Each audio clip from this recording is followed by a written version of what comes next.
Good morning students. ગયા લેક્ચરમાં આપણે 10.1 જોયું હતું, જેમાં આપણે શું જોયું હતું તો કે તરુણાવસ્થા તેમજ યૌવનારંભની શરૂઆત.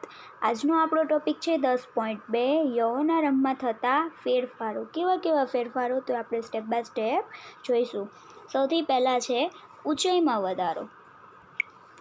બરાબર, ઊંચાઈમાં એકાએક વધારો થાય છે. નોર્મલી બાળકો 9મા ધોરણ કે 10મા ધોરણમાં આવ્યા હોય ત્યારે તેમની હાઇટ આપણને વધારે સ્પીડમાં વધતી હોય એવું લાગે છે. ઊંચાઈમાં એકાએક વધારો થાય છે. યૌવનારંભ દરમિયાન થતો આ સૌથી મોટો દેખાતો બદલાવ છે. આ સમયે શરીરમાં લાંબા હાડકાં તેમજ હાથ અને પગના હાડકાંઓની લંબાઈમાં પણ શું થાય છે? વધારો થાય છે. જેથી જે તે વ્યક્તિ છે એ શું થશે તો કે ઊંચાઈ એની વધશે, ઊંચો બનશે. બરાબર.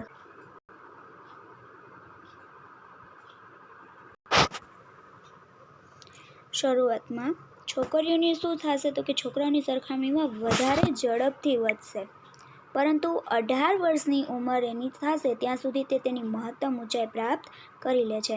હવે બધી વ્યક્તિમાં ઊંચાઈનું બધું જે છે એ બધું સરખું નથી હોતું. અલગ અલગ વ્યક્તિ પ્રમાણે તેમની વૃદ્ધિ પણ અલગ અલગ હોય છે. અલગ અલગ વ્યક્તિઓની ઊંચાઈ તેમના વૃદ્ધિ દર પણ જુદો જુદો હોય છે. કેટલાક યૌવનારંભમાં તીવ્ર ગતિથી વધે છે તો ત્યાર પછી તેની ગતિ ધીમી પડી જાય છે. તો કેટલાક છે ધીરે ધીરે વૃદ્ધિ પામે છે અને પછી તેમની વૃદ્ધિમાં ઝડપ આવે છે. એટલે બધામાં સરખું હોતું નથી વૃદ્ધિ. બરાબર, એ બધા વ્યક્તિના હોર્મોન્સ ઉપર ડિપેન્ડ છે કે કોણ કેવી રીતે વૃદ્ધિ પામે છે. ક્યારેક તરુણોના હાથ અથવા પગ શરીરની અન્ય અંગોની સાપેક્ષે મોટા દેખાય છે, પરંતુ બીજા અન્ય ભાગો પણ ઝડપથી વૃદ્ધિ કરીને શારીરિક પ્રમાણે સંતુલિત કરે છે અને પરિણામે શરીરને કેવું બનાવે છે તો કે સુડોળ બનાવી દે છે. ઘણીવાર એવું હોય, આપણે જોતા હોય કે અમુક કોઈ વ્યક્તિ છે તો એના હાથ પગ વધારે પડતા લાંબા દેખાતા હોય પોતાની હાઇટ કરતાં, પરંતુ શું થશે તેમની જેમ જેમ વૃદ્ધિ થશે એમ બધું સંતુલન જળવાઈ જાય અને એનું શરીર કેવું થઈ જશે તો કે સુડોળ, એકદમ સુંદર અને વ્યવસ્થિત. તમે નોંધ્યું હશે કે કોઈ વ્યક્તિની ઊંચાઈ તેના પરિવારના કોઈને કોઈ સભ્ય સાથે લગભગ સમાન હોય છે. તેનું કારણ એ છે કે ઊંચાઈ જે છે માતા પિતા દ્વારા આપણને જનીન દ્વારા પ્રાપ્ત થાય છે, જે આપણે વારસાગત કહીએ છીએ. બરાબર, એ આપણને જનીન પર આધાર રાખે છે. એટલે અમુક છે કોઈ જોઈએ તો એના મમ્મી નીચા હોય, એના ફાધર ઊંચા હોય, તો છોકરાની હાઇટ જે છે એના ફાધર ઉપર ગઈ હોય તો એ ઊંચો હોય. શું કામે તો કે આપણા જ્યારે કોઈ બેબી બોર્ન થયું હોય, બરાબર, એમાં એના મમ્મી અને પપ્પા બંનેના જનીનો લાગુ પડતા હોય છે. એટલે એ તો જે તે વ્યક્તિના જનીન ઉપર આધાર રાખે છે.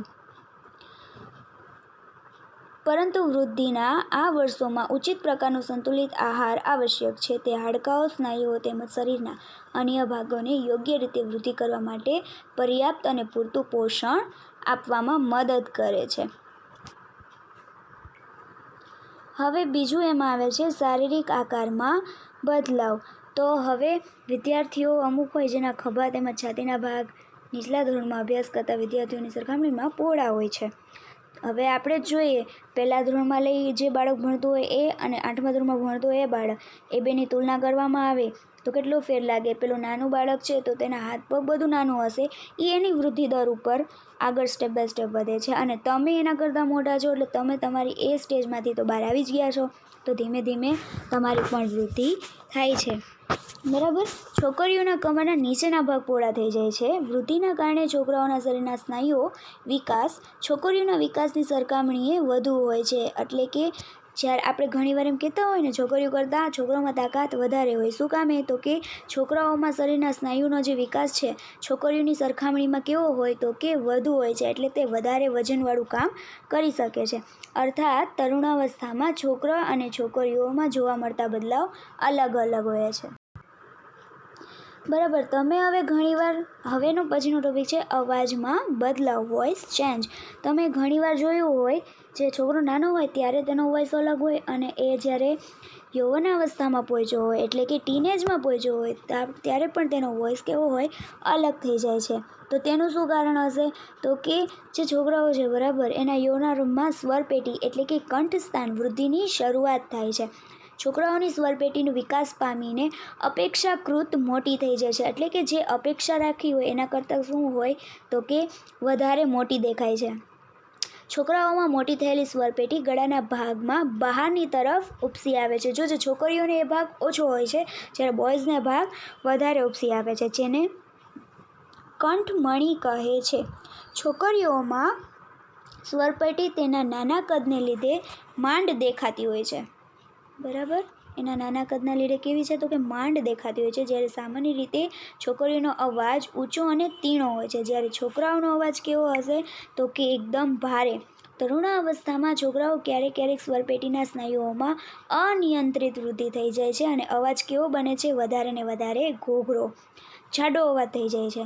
આ સ્થિતિ કેટલાક દિવસો અથવા તો કેટલાક અઠવાડિયા સુધી રહે છે, જેના પછી અવાજ સામાન્ય થઈ જાય છે. શું કામે અઠવાડિયા સુધી કે થોડાક દિવસ માટે સ્થિતિ સર્જાય? કેમ કે ત્યારે એનો વૃદ્ધિનો દર કેવો હશે તો કે ઝડપથી વધી ગયો હશે એ માટે. પછી જાતે જ નોર્મલ થઈ જાય છે અવાજ, પછી એવો ને એવો રહેતો નથી. જો આકૃતિમાં છે દર્શાવેલું કઈ રીતે છે એ આ ભાગ બરાબર. આ જે ભાગ છે જેને કંઠમણી કહેવાય એ વૃદ્ધિ પામે છે. જ્યારે છોકરાઓમાં આ ભાગ સૌથી વધારે બહાર નીકળેલો દેખાય છે, છોકરીઓમાં એટલો બધો દેખાતો નથી. જેને એડમ્સ એપલ પણ કહેવાય. હવે એના પછીનો ટોપિક પ્રસ્વેદ અને તેલીય ગ્રંથિઓની ક્રિયાશીલતામાં વધારો. પ્રસ્વેદ અને તેલીય ગ્રંથિનો સ્ત્રાવ તરુણાવસ્થામાં શું થાય છે તો કે વધી જાય છે. જેને આપણે એમ કહીએ છીએ કે આપણા હોર્મોન્સ જે છે અપડાઉન થાય છે. એટલે ત્યારે શું થાય છે તો કે પ્રસ્વેદ પરસેવો જે વળે છે એ અને તેલી ગ્રંથિ એટલે કે જે આપણા બોડીની અંદરથી ઓઇલ્સ સિક્રેટ થાય છે એ તેલી ગ્રંથિઓનો સ્ત્રાવ તરુણાવસ્થામાં શું થાય છે તો કે વધી જાય છે. અને આ ગ્રંથિઓના વધારે પડતી ક્રિયાશીલતા વધી જાય એટલે શું થાય તો કે જે તે કોઈ વ્યક્તિના ચહેરા ઉપર ફોડલી અથવા તો ખીલ આપણે જોવા મળે છે. પ્રસ્વેદ ગ્રંથિઓ, તેલી ગ્રંથિઓ તથા લાળ ગ્રંથિઓ જેવી કેટલીક ગ્રંથિઓ પોતાના સ્ત્રાવ વાહિનીઓ દ્વારા કરે છે.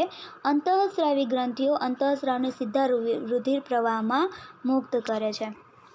એટલે આ પ્રસ્વેદ ગ્રંથિ, તેલ ગ્રંથિ, લાળ ગ્રંથિ જે છે એ વાહિનીઓ દ્વારા વહન પામે છે.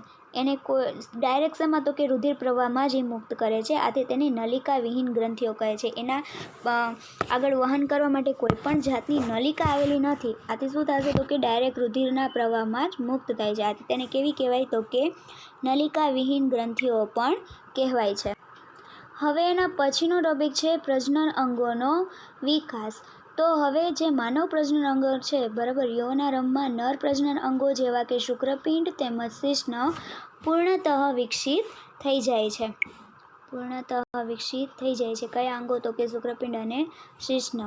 જ્યારે છોકરીઓમાં જે છે અંડપિંડના કદમાં શું થાય છે તો કે વધારો થાય છે તથા